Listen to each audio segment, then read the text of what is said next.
रहेगी। इसके अलावा पीवीआर आइनॉक्स, याद रखें कल की मूवी रिलीज हुई जिसके नंबर्स काफ़ी अच्छे आए हैं। वर्ल्ड वाइड कलेक्शंस करीब 480 से 500 करोड़ के हुए हैं, तो काफ़ी अच्छा रिस्पांस रहा है, जिसके चलते पीवीआर आइनॉक्स पर भी अपनी नज़र रखें। इसके अलावा वोकहार्ट फार्मा, इस पर जो प्राइस बैंड थी वो 5% से बढ़ाकर अब 20% कर दी गई है, तो एफएनओ एक्शन के चलते वोकहार्ट फार्मा पर भी स्ट्रीट की नज़र रहेगी। पंजाब एंड सिंध बैंक, जहां पर कुछ फंड रेजिंग प्लान्स आया है, कंपनी ने एक्सचेंजेस को इन्फॉर्म किया कि 2000 करोड़ कंपनी रेस करना चाहती है क्यूआईपी के द्वारा, और सेकंड हाफ ऑफ FY25 में ये फंड रेजिंग किया जाएगा। तो फंड रेजिंग प्लान्स के चलते पंजाब एंड सिंध बैंक पर भी अपनी नजर रखें। SBI, दिनेश खारा की टर्म अगस्त महीने में खत्म होगी और अब कंपनी ने कुछ सक्सेशन प्लानिंग भी की है। बैंक ने, SBI ने कहा कि FSIB ने अब रेकमेंड किया है CS सेठी का नाम, जो अभी मैनेजिंग डायरेक्टर है, जो सीनियर मोस्ट मैनेजिंग डायरेक्टर है, तो उनको चेयरमैन के पोस्ट पे नाम रेकमेंड किया है। तो इस चेंजेस के चलते SBI पर भी नजर रखें।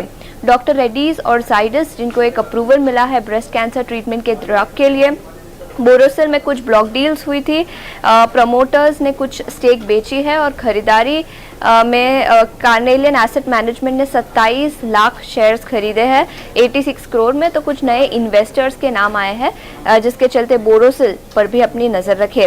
रत्नवीर प्रिसीजन, जहां 66 करोड़ का फंड रेज किया है, और अजय उपाध्याय रिलेटेड एंटिटीज ने प्रेफरेंशियल इश्यू के द्वारा अपना स्टेक और हिस्सेदारी खरीदी है इस स्टॉक में।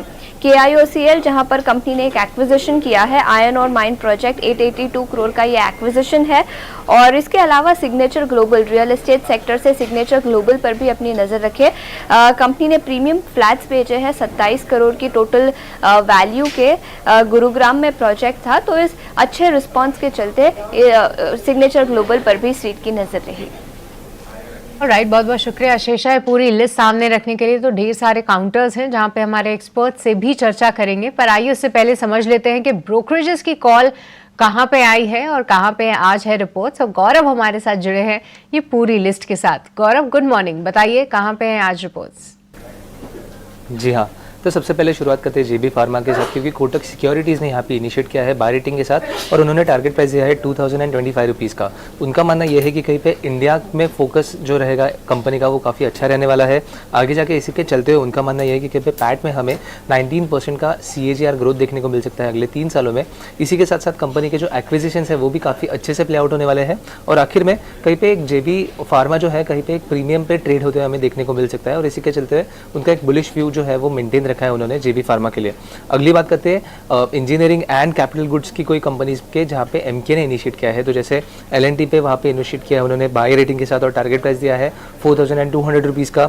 कल्पतरु प्रोजेक्ट्स पे भी उन्होंने बाय रेटिंग के साथ इनिशिएट करते हुए टारगेट प्राइस जो है वो 1400 रुपीज़ का रखा है। और आखिर में KEC इंटरनेशनल पे उन्होंने इनिशिएट किया है एड रेटिंग के साथ, और टारगेट प्राइस दिया है 950 रुपीज़ का। उनका मानना यह है कि कहीं पे EPC प्लेयर्स का एक गोल्डन एरा हमें देखने को मिल रहा है। ऑर्डर बुक की बात करें तो ऑल टाइम हाई पे, ऑलमोस्ट ऑल टाइम हाई पे ये सभी ऑर्डर बुक्स हमें देखने को मिल रहे हैं, और इसी के साथ साथ स्टेबल इनपुट सिनेरियो भी हमें आगे देखने को मिल सकता है, और इसी के चलते हुए कहीं पे ओवरऑल सेक्टर में ही हमें तेजी देखने को मिल सकती है। अगली बात करते हैं अमारा राजा की, क्योंकि मॉर्गन स्टैनली ने यहाँ पे अंडरवेट रेटिंग बरकरार रखते हुए टारगेट प्राइस जो है वो 967 रुपीज़ का दिया है। उनका मानना है कि कहीं पे अगर कैपेसिटी की बात करें तो अमारा राजा और एक्साइड की कैपेसिटी जो है वो सेम ही है, बट अगर हम कस्टमर्स की बात करें तो कहीं पे अमारा राजा लैग होते हुए उन्हें देखने को मिल रहा है एक्साइड के मुताबिक। और इसी के साथ साथ अगर हम बात करें EV बैटरीज की भी, तो वहाँ पे भी एक थोड़ा क्लैरिटी आना बाकी है, क्योंकि EV बैटरीज के प्राइसेस में भी डिफ्लेशन चलते हुए हमें देखने को मिल रहा है, और इसी के चलते हुए एक ओवरऑल सेक्टर पे उनका व्यू बुलिश रहेगा, बट उनका प्रेफरेंस जो है वो एक्साइड पे रहेगा अगर हम अमारा राजा और एक्साइड को कंपेयर करें तो।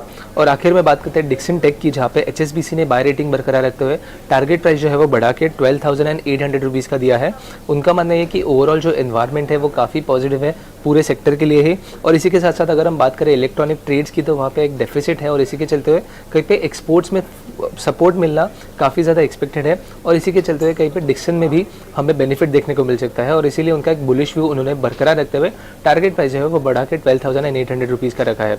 तो ब्रोकरेजेस की तरफ से ये सब स्टॉक्स पे हमारी नज़र काफ़ी बनी रहेगी, क्योंकि एक स्ट्रॉन्ग व्यू जो है वो उनकी तरफ से हमें देखने को मिल रहा है।